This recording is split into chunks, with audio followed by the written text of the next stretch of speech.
আজকের উদ্যোক্তা কমিটির পক্ষ থেকে অসংখ্য ধন্যবাদ জানাচ্ছি। মণিপুরি ত্রিপুরা রাজ্যে মণিপুরীরা সংখ্যালঘু জাতিগোষ্ঠী।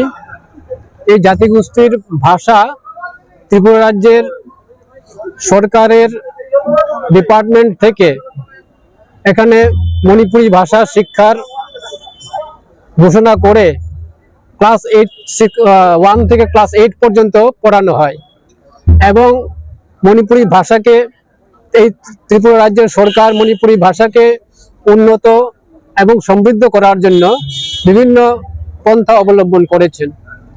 এই Kokborok and other minorities languages ডাইরেক্টরেটের আন্ডারে 7টি এরকম মাইনরিটি ল্যাঙ্গুয়েজ রয়েছে। তাদের বিকাশের জন্য এই ডিপার্টমেন্ট অনবরত কাজ করে চলেছে। আমরা আজকের দিবসটি আগে বলা হয়েছে 20 অগাস্ট 1992-তে মণিপুরি ভাষাকে সংবিধানের 8ম তফসিলে অন্তর্ভুক্ত করা হয়।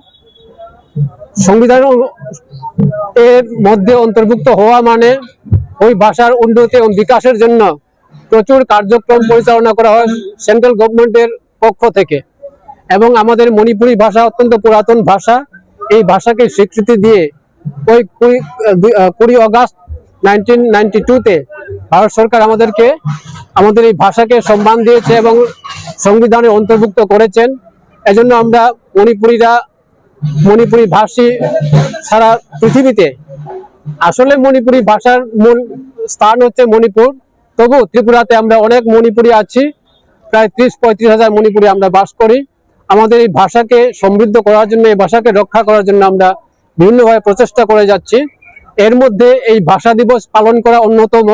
এই ভাষা দিবসের মধ্য দিয়ে আমরা সারা রাজ্য ব্যাপী 2023-এর আগ পর্যন্ত বিভিন্ন রাজ্যের বিভিন্ন অঞ্চলে বিভিন্ন সংগঠনে দিবসটি পালন করত, কিন্তু এরপরে 2024 থেকে আমরা মণিপুরি ডেভেলপমেন্ট কমিটি একটা রয়েছে আমাদের ডিপার্টমেন্টে, সেখান থেকে আমরা সরকারের সঙ্গে আলোচনা করে এই দিবসটিকে সরকারের তরফ থেকে, রাজ্যের তরফ থেকে, রাজ্য সরকারের পক্ষ থেকে যাতে রাজ্য ভিত্তিক একটা অনুষ্ঠান করা যায় সেজন্য আমরা সেখানে সিদ্ধান্ত নিয়েছিলাম এবং সরকার সেখানে স্বীকৃতি দিয়েছেন।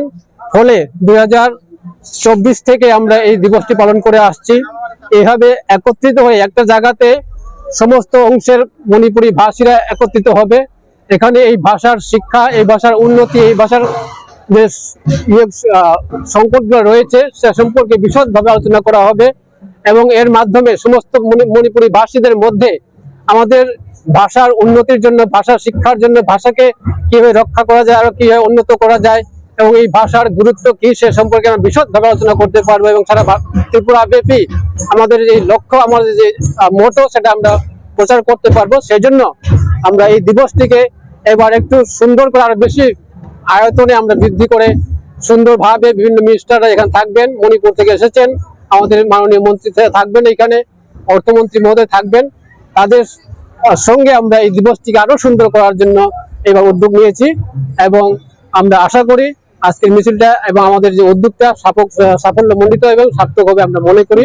এবং আপনারা এখানে এসেছেন, আমাদের সহযোগিতা করেছেন, সংবাদটা পরিবেশন করবেন, তাই জন্য আপনাদেরকে অসংখ্য ধন্যবাদ। আমার নাম টি.এইচ. নীল কুমার সিনহা।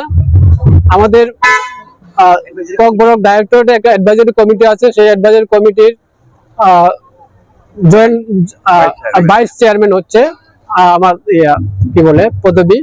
আমার নাম নীল কুমার সিনহা। আমি ককবরক ডাইরেক্টরের যে কমিটি আছে সেই কমিটির ভাইস চেয়ারম্যান।